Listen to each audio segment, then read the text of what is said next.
Welcome to the Creative Cast. I'm your host, Tammy Munson, podcast producer, coach, and CEO of Wildfire Creative. Are you struggling to grow and monetize your podcast? Want to learn more about starting your own podcast? Are you looking for the secrets behind the business side of podcasting? Well, friends, you are in the right place. Here on the Creative Cast, I'm going to be sharing all the tips and tricks on all things podcasting for the faith-based podcaster. Each episode is going to contain powerful information to help you get started with your own podcast, learn the secrets of building a business, and of course, growing and monetizing your podcast. All right, y'all, without further ado, let's get started. Hey y'all, welcome to the Creative Cast. We are continuing your favorite episodes again this week while I am on my much needed podcast break. But as I mentioned a few weeks ago, we are heading into the golden era of podcasting. And y'all, it's booming. As of last month, like when I saw the stat, it really blew my mind.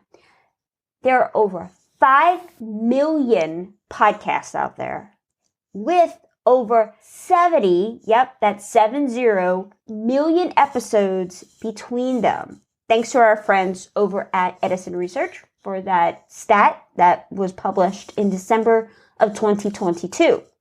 So it might even be more by now. Now, y'all, that's a lot of audio, right? Looking at those numbers, you may wonder, can I even carve out a space of my own and grow an audience? Well, friend, absolutely you can, with a few strategic actions. So today's episode, that it was originally episode 24, talks about just that. So let's dive right in to the strategy that's going to help you increase your podcast's popularity. So today's show is going to help everyone out there looking to grow their podcast. Now, I get, how do I grow my podcast? Well, I'm going to tell you my top 3 tried and true strategies on how to do this. Today, I'm going to share them with you. Now, as we all know, the podcast industry is booming. And this is also a blessing and a curse because big numbers means lots of competition. And the most reliable data that I found says that there are about 750,000 different podcasts with over 30 million episodes. That's a lot of podcasts, y'all. But when you're looking at these numbers, you may be wondering, is it even possible for me to carve out a space and grow my audience? Well, I'm here to tell you, yes, it is still possible. In fact, they are tried and true steps that you can take to increase your podcast listeners and turn them into loyal followers. So I've created 3 for you of the best ones that seem to work. Now, the first is create valuable partnerships. Now, in the beginning, your podcast is like your newborn baby. You bring it home, you're so excited, you absolutely adore it, and your job is to guide and teach and help it grow. The fastest way to draw attention to any new venture is to build partnerships or collaborations. And this is true for almost every single type of business venture, including podcasting. Now, we've all seen the commercials with Jennifer Garner or Samuel L. Jackson with Capital One and What's in Your Wallet, or any influencer on social media promoting this product or another. We've all seen it. We know that partnerships helps you grow. So with podcasting, if you collaborate with other prominent podcasts or the host lets you tap into a pre-existing audience who you then can convert to your listeners. We see this all the time. In order to connect with successful podcasters, before you start researching and all these other kinds of things, I want you to first identify what would make the most valuable partnerships for your podcast. So I always look at 3 things. A successful show with a decent sized audience, that they've been doing this a while, and that the audience shares a common interest with your listeners. Now, let's say you have a faith-based podcast. You might not want to be tuning into something that's talking about astrology. Those things just kind of don't go together. Or if you have a show about fitness and good health, you're not going to want to get on a show talking about fried foods and all the things that are bad for you. You get the point, right? Okay. And then the other thing is I want you to think about is, of course, need to have a willingness to be accepting guests at the time and want to do guest spots on other podcasts. So once you kind of identified those things, then you can go through and make a list of every podcast in your niche and those that are about one step outside of your niche.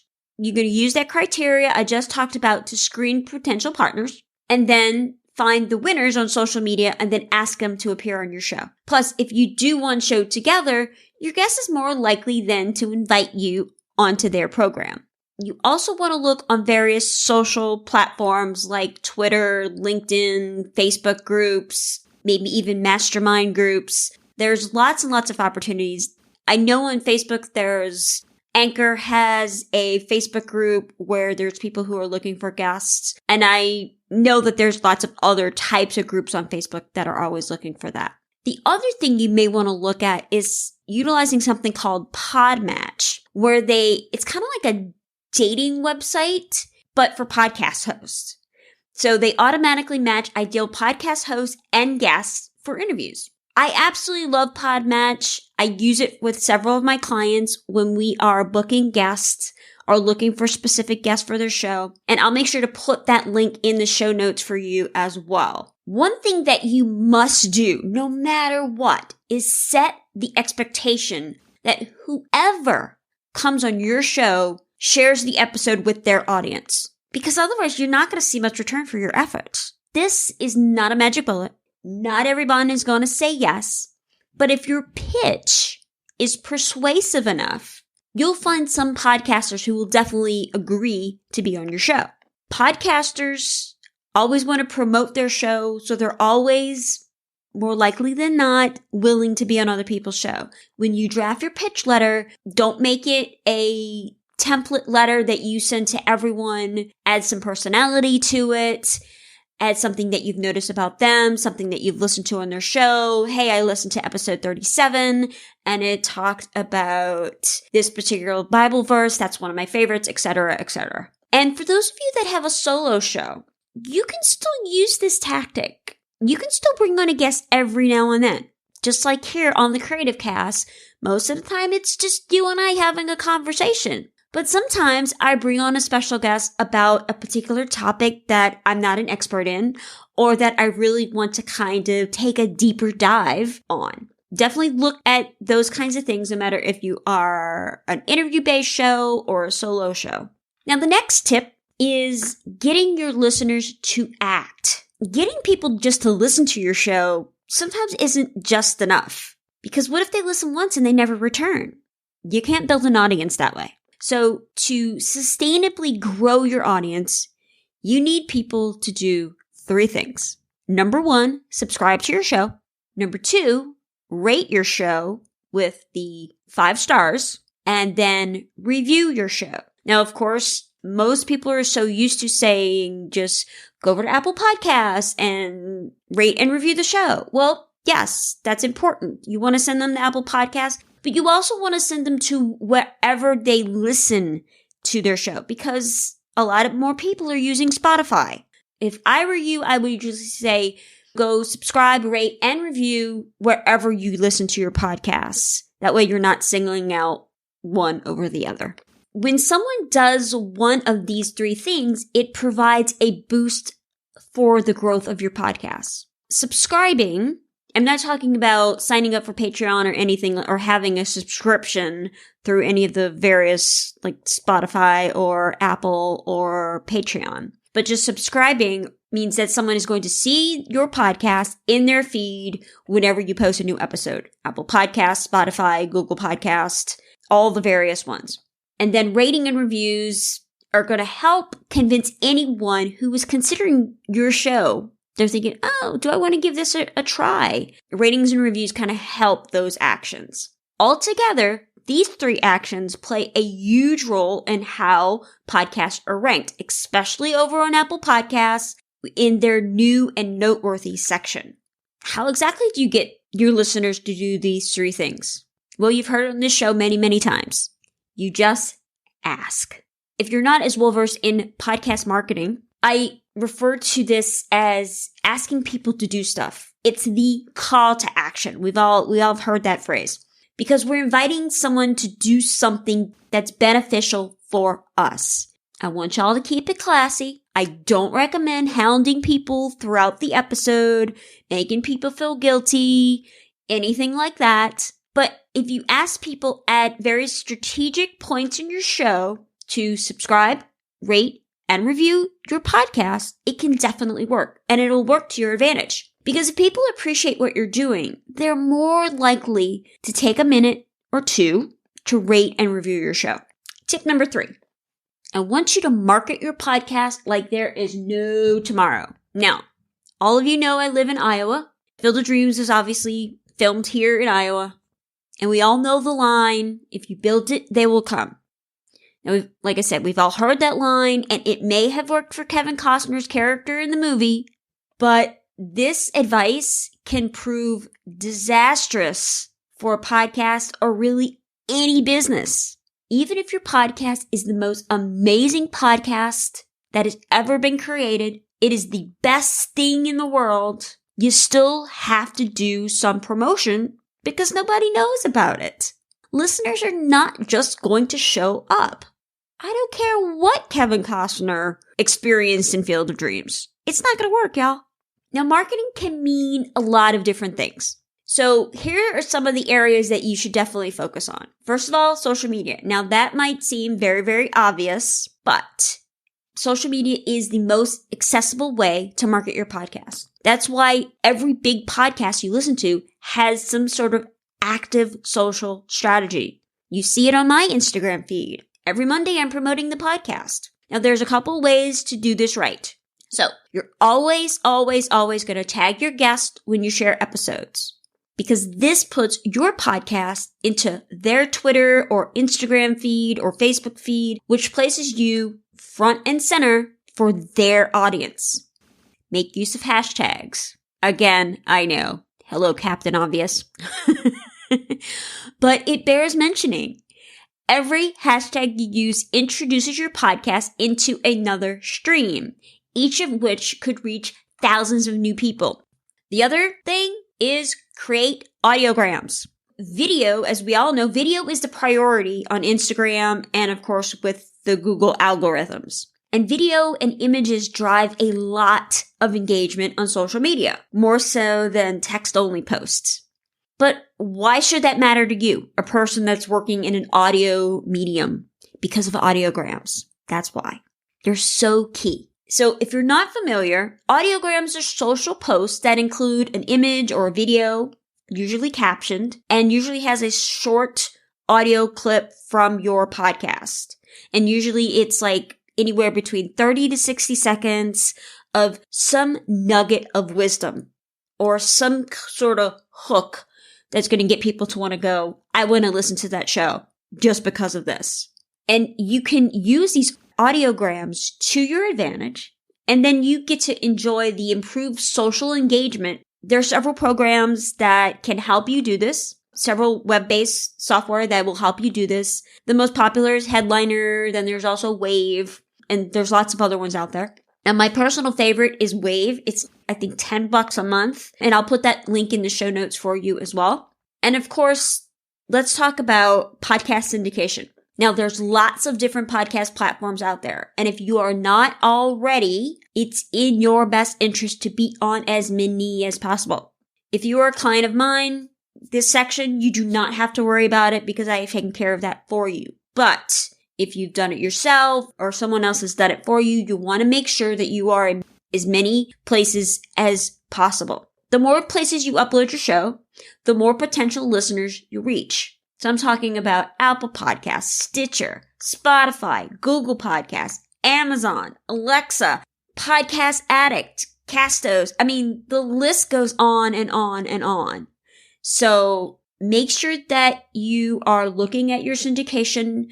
Go into whatever podcast host you're using, whether it's Buzzsprout, Libsyn, Captivate, whatever one you're using. I guarantee there is a list of where you are broadcasting to. And if you're not listed in a lot of areas, you're going to want to do that. Now, the other thing is, and I've talked about this so many times on the show, but it is just so important that if you really want to turn up your podcast marketing and grow your audience up a notch or 2 or 10, you want to make sure that you are adding a blog post about each episode for the extended show notes. And you also want to make sure that you're adding transcripts of each episode to your show.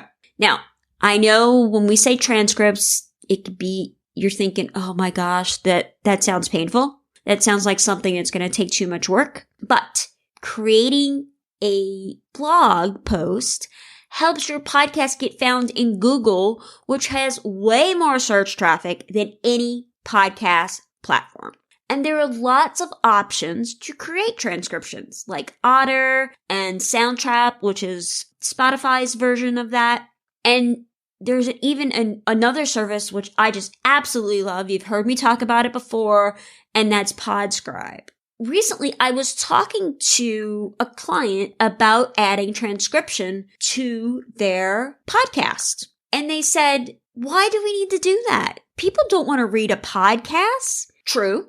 But think about it this way. It's SEO for new listeners to find your show, especially using Podscribe's player. You can search through and organize old episodes.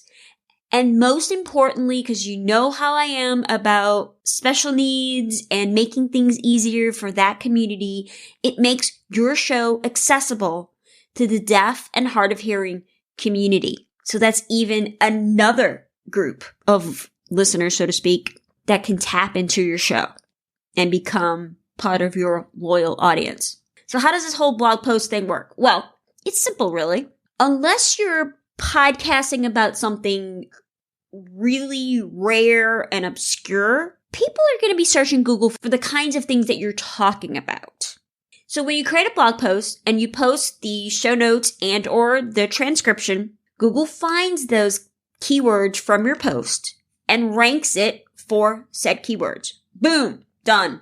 Now you have interested searchers finding your post about your podcast. So if they were searching for this exact subject matter, chances are pretty good that they'll give your show a listen because they were searching for that same exact information. Now, I know I said I was only going to give you 3, but I got a bonus one for y'all. And it's keep improving on the quality of your show. Now, you've heard me talk about this before, but this one is so important. Now, when I say quality, that can mean a couple of different things. It could be the caliber of your guest that you have on the show. It could be your skills as an interviewer.